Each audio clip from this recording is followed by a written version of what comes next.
What's going on? How's it going, guys? This is Manny Fraser. I'm excited to get back to this episode.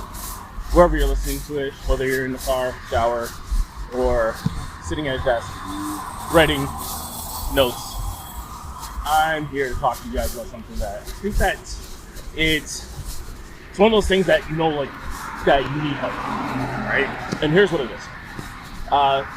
Understanding the obstacle overcoming objections part in terms of the sales process. I think this part gets a lot of people. It really messes with a lot of people. So what I'm going to do is I'm going to share a couple different strategies, couple things that I do to overcome obstacles when people do them. Because these are things that people say stuff to you, and you have to have like the rebuttal right away, right? When they say, you gotta say. You have to know what it is that's coming up. So, we talked about this before. There are 3 reasons why people are going to say no to you. One is that the price. So that's just a value objection.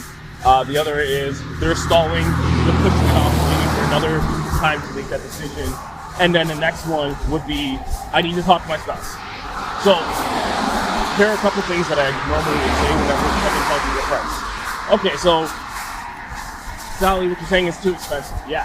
All right. So now, if I repeat their goals, I go back to what their goals are, because now, like, the reason why I go back to their goals, because this has been a personal training conversation, a fitness conversation for the last hour that I've been with you. And all of a sudden, it turned into a financial conversation. And they're thinking about money, and I'm thinking about fitness.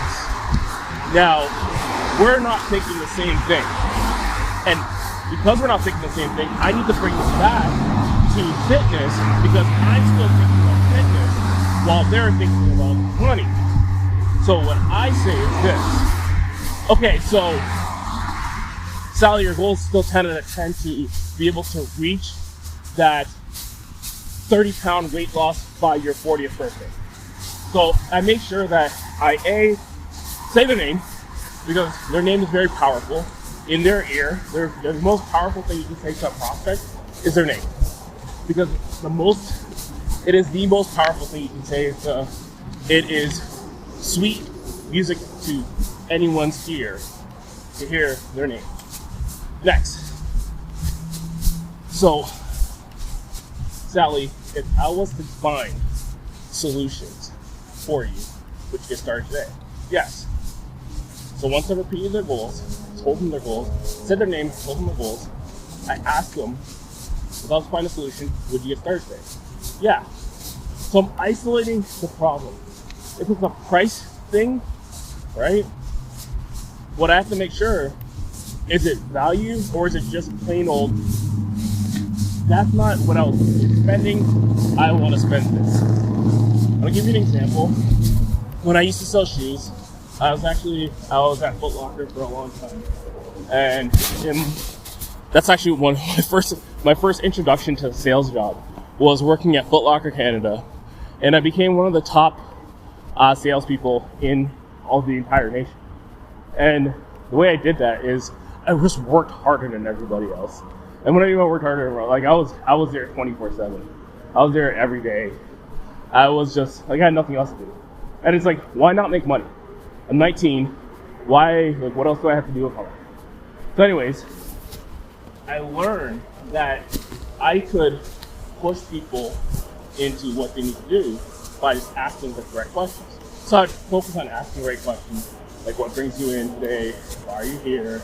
And stuff like that. And they tell me, and then all it would do is provide the solution. So the solution to a lot of people's problems could be, well, you know, I want to buy some ASICs running shoes. Or actually, let's say it like this. I want to buy some basketball shoes, because basketball shoes are in, and it's like, I want to buy some Hypertons. All right, cool, man. So that means their budget is probably $130, if they know what the price of Hypertons are. But what I would do is I'd bring out the Hyperdunks, and then I'd bring out the Jordans on top. A pair of Jordans are probably like $300. So it's double the price. And I would give them the Hyper Dunks in one foot and the Jordans in the next foot. And I'd get them to stand up so they can feel the difference. And if money is a reason that they're not going to get something, they're going to tell you. But sometimes the reason that they don't get it is lack of knowledge. They don't know that they're supposed to do it. So by giving them the carrier two options, they would often say, oh, 60 Jordans. Okay, cool. And sometimes they would ask me how much it costs. And then without saying it, I was like, it's $300. All right, cool. Or like, it's like the way you answer it. So if you say, it's $300, like confidence, like $300. All right, so I'll bring this up to the cart for you. All right, cool. Here's a pair of socks as well. Boom. Add my multiple sales. Anyways, that's how I became top salesperson for so long. I sold a bunch of Jordans. I sold a bunch of expensive shoes. As people walked in wanting cheaper shoes, and I just gave the option of more expensive shoes because we live in a consumer generation and people spend money. So I don't know if you know this. If you listen to this program, you have to know this, that the people that you're talking to spends money. Whether they spend it on you or not, up to you. But they're gonna spend money. So I know my goal is to get them to spend money on me. So when they're looking at those Jordans, I'm just like, all right, here you go. We're looking at the type of notes, here you go.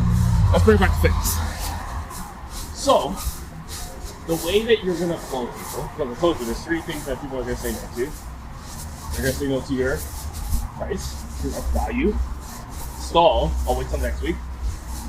And then they're gonna use decision maker, which is I need to talk to my spouse, or girlfriend, boyfriend, husband, wife, father, brother, whatever. The way that you overcome that, or the way that I've overcome it in the past and not get people to get to that point, is what's known as an assumptive close. So an assumptive close is when you assume that the person, that money is not an issue, right? So whatever you're selling, if you're selling pre-authorized payments or you're selling full contracts, assume that the money is not an issue, right? Because this is where trainers go wrong, that they assume money is the issue. And so they're already, the way they're closing is like money is the issue. So they're talking to people, right? So it's gonna be $10,000, and it's the way they ask. Like, are you sure it's $10,000 or are you not? So you have to assumptively close to say, all right, so the training fee for next year is gonna be $10,000. How do you want me to get first payment? Pause. Just wait. They're gonna tell you the reason why they can't do it.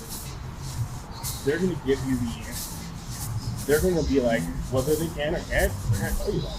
And all you have to do at that point is be like, okay, go through overcoming objections, right? What's the actual issue? If the actual issue, like realistically, if someone found value in the service that you're bringing them, they're gonna look for a solution to be able to get your service. They're gonna be telling you, there has to be a way for us to train together. Yeah, there is. Okay, so now we just figure out what can they actually spend, right? What works within, I don't like budget, say what works within their investment plan. I dislike the word budget because no one budgets fitness. B, such a word that can become a negative connotation because then when it's no longer in their budget, right, they don't do it. Like when you put it as an investment, the beauty of investments, like ideally, is that whether it can fit in your budget or not, you still have to invest. It's not a question of whether or not you're going to invest. You're investing. Anyways, so assumptive closing is one of the top ways to close people. One of the ways that I got a lot of people started. The next way, which was, I just gave you the Foot Locker example, option closing. Option closing works the best. And the reason why, if you're not confident with assumptive closing, the option close works so well. Now the reason why the option close works really well is because it's utilizing the assumptive close, it's utilizing the fact that they're going to close, but you're leaving the option in their favor, where they get to make a decision whether they're going to get 3 times a week, whether they're going to pay in full or do a pre-authorized payment, right? You get to show the option the way you want. So I remember when I first started, and it was a Wellville West Fitness, we used to have option closing, where it would be like, all right, so here are your 3 options. It would be 3 times a week for a year, 156 sessions. It would be 3 times a week for 9 months, which would be 120 sessions. And then there would be 3 times a week for 6 months, which is 100 sessions. All those are going to be at the lowest price point for that person, but the bi-weekly is going to change it. And you can manipulate the bi-weekly. So if I wanted to do the 9-month option over the 6-month option, I would be able to manipulate the bi-weekly so the bi-weekly looks really good. And the person, and the down payment less, and that person would be more inclined to more inclined to okay, cool, I'm gonna do this. So at that point, they would do it. So I found that the option closing worked really well to get people started because of the assumption. The assumption is that the person's there to find a solution. That's you have to assume that. Like if you do that with everybody that you sit down with, then what's going to happen is you're going to have more people buy training because you're assuming that more people are going to buy training. I think one of the issues with a lot of trainers is that they think that people don't want training or people can't afford training. Like I can't afford it for whatever reason. I can't afford training. And instead of assuming that everyone's sitting down with you trying to find a solution, what you're doing is you're automatically coming up with the reason why they can't do it. Because sometimes you're putting yourself where they are. And you can't do it. Because you can't do it, they can't do it. And that's the wrong approach. Because all that's happening is instead of allowing the person to go through their own journey, you're just putting your own journey on them. That's not coaching. So, the 2 ways that can skyrocket your closing percentages that will guarantee that you'll have more people saying yes for January is this. Assumptive closing. Assume that the person's going to buy whatever option you're showing them right away and show it with confidence and conviction. Like this is the way you gotta get started. And 2, option closing. Option closing works really well, especially when you already have all the options figured out and you show that to them, and no matter what, every option's good. They just get to pick an option. So which option do you want to take? And they answer it. And then you say, okay, how do you want to pay? And they say it. And then they say, let's go to the front. That's it. Anyways, guys, that's this episode of the Rise to Thrive podcast. Thank you for tuning in. If you found anything on today's episode, make sure you share it with a friend. Also, recently started a school community, and if you want access to that, shoot me a message on Instagram at Manny Fraser. Just type the word grow, and I'll shoot you where to go with that. Just type in the word grow. And that's it for today. Peace.